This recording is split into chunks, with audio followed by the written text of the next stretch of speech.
let's go to the second out here. Let's talk quickly about the Houston Astros before we really dive into what we did preseason. So the Astros are having a whale of a month, or had a whale of a month, I should say, as of right now. Let me actually pull it up. See, I would love to be prepared for the segment today, but of course I'm not. Right now, the Astros 43-41. They're only 3 games back of the American League West, behind the Seattle Mariners. They are looking much better than what they did early on in the season. So, Dalton, take it away. What do you think is happening with the Astros here? What do you take away from the great month of June that they had, and where can that take them towards the end of the season? Well, I think the Astros and Yankees are inverse forces in the universe, that when one of them regresses to the mean positively, the other one will regress to the mean negatively. No, I mean, but I do think that's what it is, right? This is an Astros team that when we talked about them in April and May, what I kept coming back to is this team is too talented to be this bad. Yeah. And that division is too winnable for them to fall out of it. And that's kind of what we've seen. Like, the pitching has come around a little bit. Brian Abreu's got that ERA in the bullpen down under 3 now. Josh Hader's got that ERA back down under 4 now. Bullpens figure themselves out over time. And if they don't, you find guys who figure it out over time. Yeah. Hunter Brown has started to put it together. Like the rotation is suddenly clicking a little bit. The bats are doing kind of what you expect the Astros bats to do. And obviously getting rid of Jose Abreu seems to have been a catalyst for that, because he had become a total black hole on that team. Even Spencer Arrighetti has looked pretty decent recently. So I think it's just one of those things that, if you give a good team 162 games to figure it out, they're eventually going to figure it out. And I don't think any of us thought the Astros were bad. Yeah. So look, I mean, they still got some ground to cover, right? This is a team that's now 43-41, but this is the first time all season they've been over 500 as of this week. But you look up now and they're 3 games back, 9-1 in their last 10, 3 games back of Seattle. And they are plus 35 in run differential to Seattle's plus 6. You tell me which one of those teams you trust moving forward. I would make the Astros big favorites to win that division, which is why we grabbed them at plus money weeks ago. So that's my team.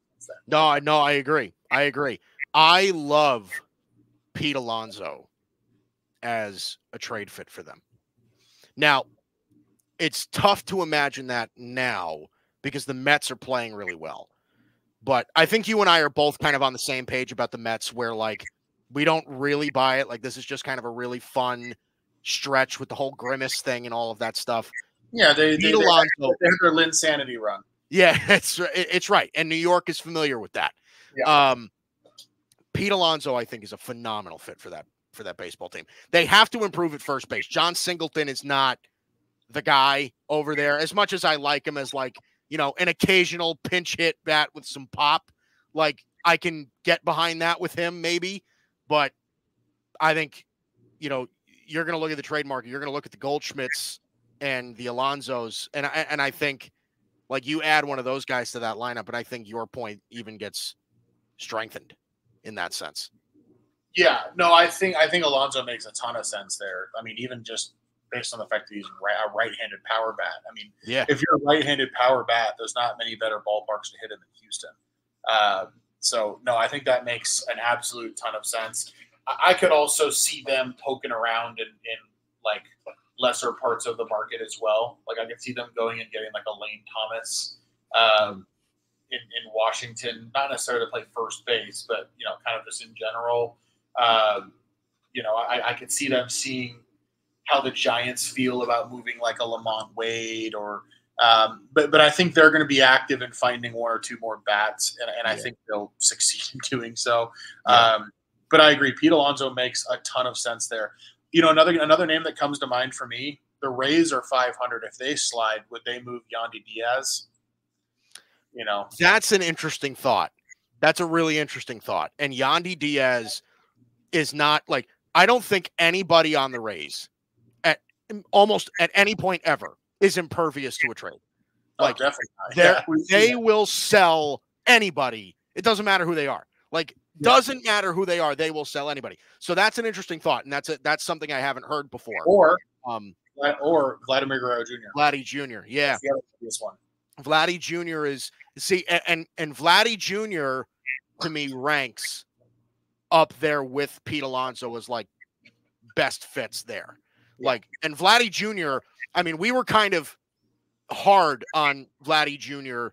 a couple of weeks ago, but he's actually put together a fairly decent season so far. His OPS is near 840 or something like that. So, and he just had a whale of a series against the Yankees. So I just saw it firsthand where it just seemed like every ball put in play was a hit. I mean, he literally, there was an at bat where he literally golfed one out of the dirt and ended up hitting a double down the left field line like his dad did. Like it was the most unbelievable thing I've ever seen. So I do think, and Vladdy, I think, is going to get traded. Like I'm kind of sold on the point that, like, and we'll touch on the Blue Jays in a minute, but like I think the Blue Jays are going to be heavy sellers. I do, and I think lineup and pitching staff. I think Barrios could be available.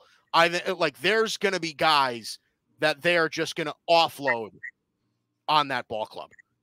I think the writing's on the wall with them. Like at this point, and they're a team that I was very wrong on. But at this point, like the talent has not panned out. It just isn't working for whatever reason. And they have a lot to sell. Like if they play their cards right, they could rebuild, they could retool this thing in a hurry. But I mean, I don't know. We'll talk about the trade deadline more and more over time, but I think there are certain moves that like we already kind of see coming. At least I already kind of see coming, but I think you do too, right? Like I think we know. I don't want to say we know, but I think like Bo Bichette is probably going to be a Dodger. Like I'm just thinking through things that make sense to me, right? Yeah. Like, right. Yep. I think Vladdy or Alonso, one of them is going to be an Astro. Like I think the Padres are going to sell everything they have for Garrett Crochet and or Luis Robert. I could see the Dodgers making a run at Robert too, but the Dodgers don't like the Dodgers aren't as good of a trade partner for the White Sox because the White Sox are crazy and the Padres are crazy. I think you know what I mean. The Padres will trade Jackson Merrill to the White Sox for Luis Robert or something like that. The Padres will trade Ethan Salas. They'll trade everything they have in that system because they're hell bent on winning right this second, and they don't give a shit what 2025, 26, and 27 look like. Like they just don't. So I don't know. I mean, I'm really excited to get into more and more trade talk here. But to answer the question, yeah, the Blue Jays are. I think they might be the biggest seller at this year's deadline. I agree. They really could be, and if they're smart, they do it now because I don't know that. Like the league, and again, I don't know this, right? I'm not in front offices. I don't really know how they think. But I think people are still kind of sold that Bo Bichette is a star. I am. And that Vladdy Jr. is a star. Like you could still probably get a legit haul for those two guys, even if their production level is below what their expectations were, right? Like if they're smart, they do it now. Don't wait until the market catches up to you. Yeah, I mean they should be calling Seattle and asking about Seattle's top prospects for Vladimir Guerrero Jr. Right? I mean, I think that's kind of one of the worst kept secrets in baseball right now, in my opinion. And it's an opinion, so maybe it's not a worst kept secret. But like one of those, like one of Alonso or Guerrero, I think ends up in Seattle, and the other ends up in Houston. That's what I've decided. Yeah, no, I don't disagree. I think you could easily draw those conclusions.